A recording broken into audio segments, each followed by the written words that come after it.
One thing I will always remember about the early quarantine days of the COVID-19 pandemic is the many different things people turn to fill their time and deal with the stress, anxiety, fear, and frustration of being quarantined and isolated.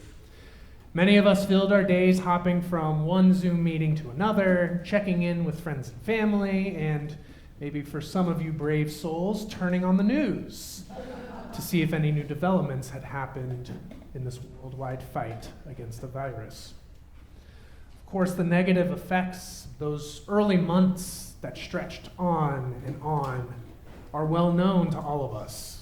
The anger, the fear, the anxiety, the helplessness, the loneliness, the depression. Those feelings likely will never leave us, even as time passes on and the world presses on, as though things were normal yet again. We will always carry them with us. But amidst this difficult time, and perhaps largely because of it, people around the world sought to cope as best they could. Some turned to cooking and baking. Others turned to gardening, reading, puzzles, and other activities to keep their minds, hearts, and bodies active and distracted in many cases.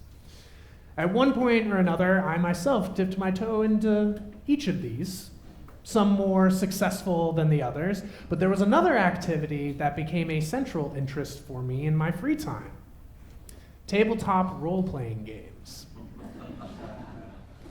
While I had consistently played an RPG, as they're typically called, with a group of friends from rabbinical school for a couple of years at this point, it wasn't until the quarantine that I dove deep into them and discovered their immense power.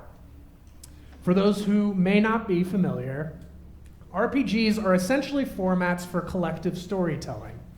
Each player in the game creates a character within a larger story with a name, a biographical background, and where they come from, as well as their goals, their desires, their particular skills, their hopes, and their dreams. Most often, these characters exist in a realm of fantasy, replete with magic, elves, dwarves, goblins, and the like. But they don't have to, and many stories take place in worlds much more similar to our own. Now, the narrator for the story is known as the game master.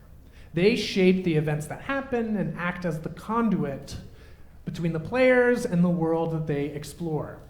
As technology advanced, RPGs grew into video games, where the narrator or the game master was replaced by computer graphics, building vibrant worlds with their own mechanics. But many still enjoy to play the old school version, where all you need is a paper and pen, some dice, and a group of friends to build a great story with. Looking back, diving into the world of RPGs during such a tumultuous time, it makes a lot of sense. For one, it gave me the opportunity to spend time with friends, albeit virtually, when I was alone, cooped up in my apartment most of the time. More than that, it gave us the opportunity to be silly and to have fun, to build a character and use a part of our brain that most of us, well, at least most of us who don't live in Los Angeles and Hollywood, rarely ever get to use. It also allowed me to escape to another world, another time, to play characters with agency and, in many cases, the supernatural power to enact change in their own world. But this was just the beginning. As I ventured deeper into the RPG world, I noticed that it is very often a haven for folks who are shoved to the margins of society. Role-playing games offered a space for people of diverse identities to explore and build worlds in which they were not seen as different or strange or less than. In so many of these communities, the stories shaped by game masters and players alike take place in worlds devoid of the hatred and bigotry we see running rampant in our own. Even as people created characters in fantasy worlds, embodying them in gameplay allowed a safe space for people to explore parts of themselves they might fear to share in the real world, or perhaps that they're seeking to better understand for themselves. It allows people to experience what it might be like to live, to think, to feel as another person, someone as a different gender, someone with a more forceful or a softer personality, someone with very different goals and motivations than our own. Of course, this is the true power of storytelling. It enables us to explore humanity in a way that reaches beyond the limits of our own narrow experience. And in doing so, it helps us better understand ourselves, who we are, and who we wish to be. People often think of identity as a stable, singular thing. We are, well, who we are. But modern psychology has shown us that who we are is actually a composite of many different parts of ourselves, each with their own motives as well as experiences. Depending on our environment and what might be happening in our lives, different parts of ourselves might rise to the forefront or fade to the background.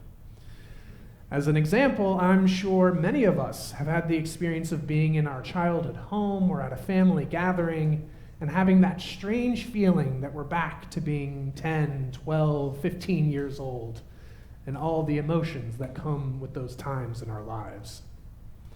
Some of these smaller selves have the opportunity to grow and mature with time, while others remain fixed in a particular stage of development.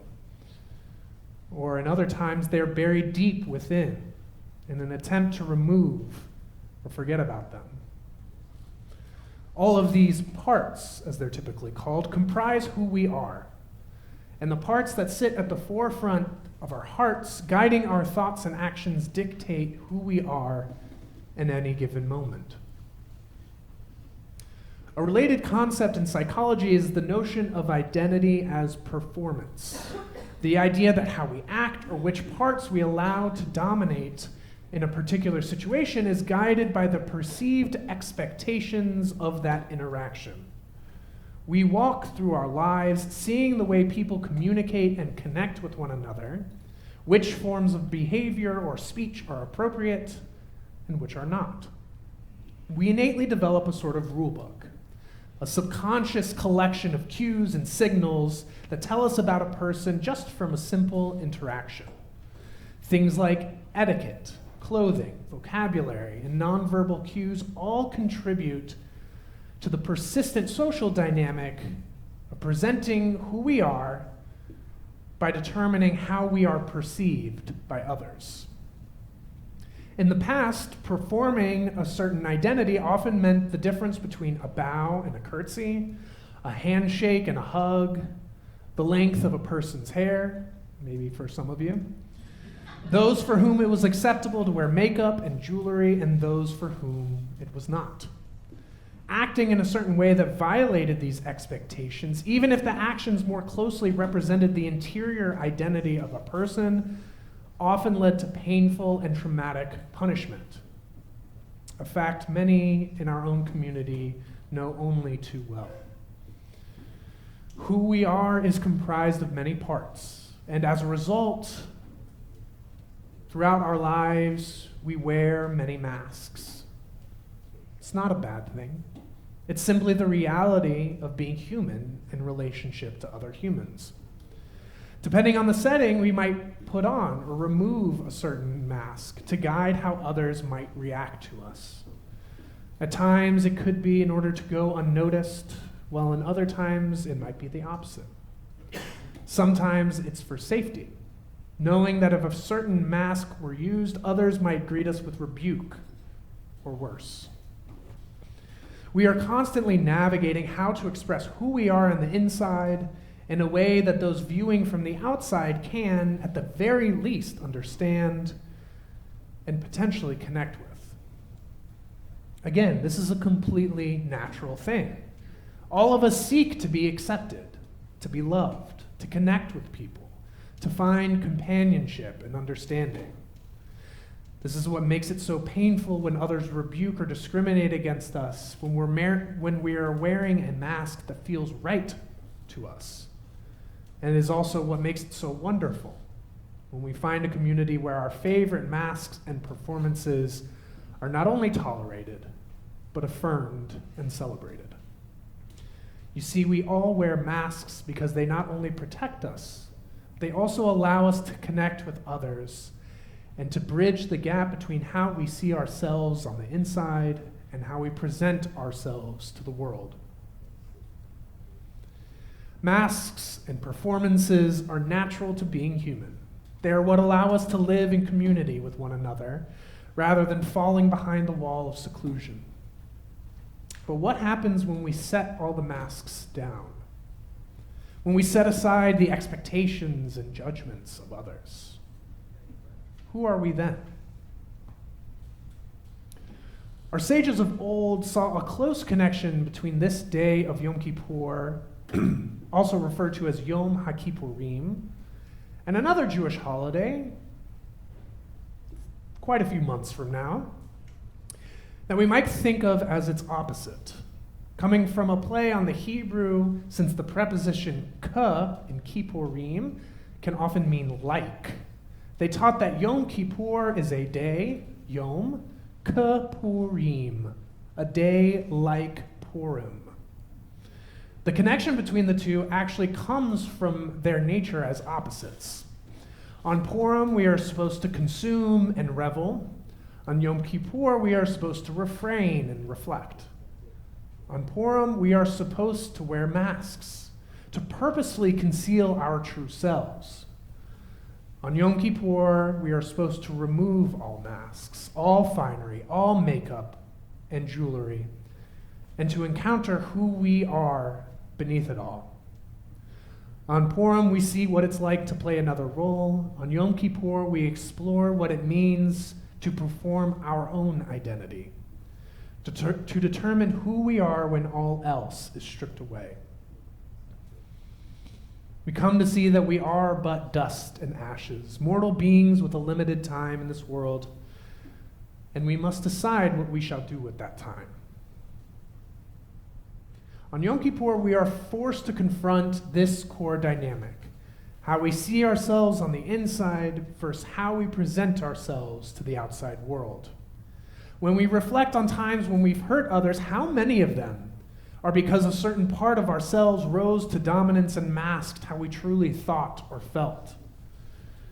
See, bridging this gap is no easy feat, which is why each year Yom Kippur offers us the opportunity to start anew. The medieval philosopher Bahya ibn Bakuda lived in Muslim Spain in the 11th century, strived to address this very conundrum in his masterwork aptly titled The Duties of the Heart. In it, he writes, "The aim and value of the duties of the heart is that our exterior and interior be equal and consistent in the service of God, so that the testimony of the heart, tongue, and limbs be alike, and that they confirm each other instead of differing and contradicting each other."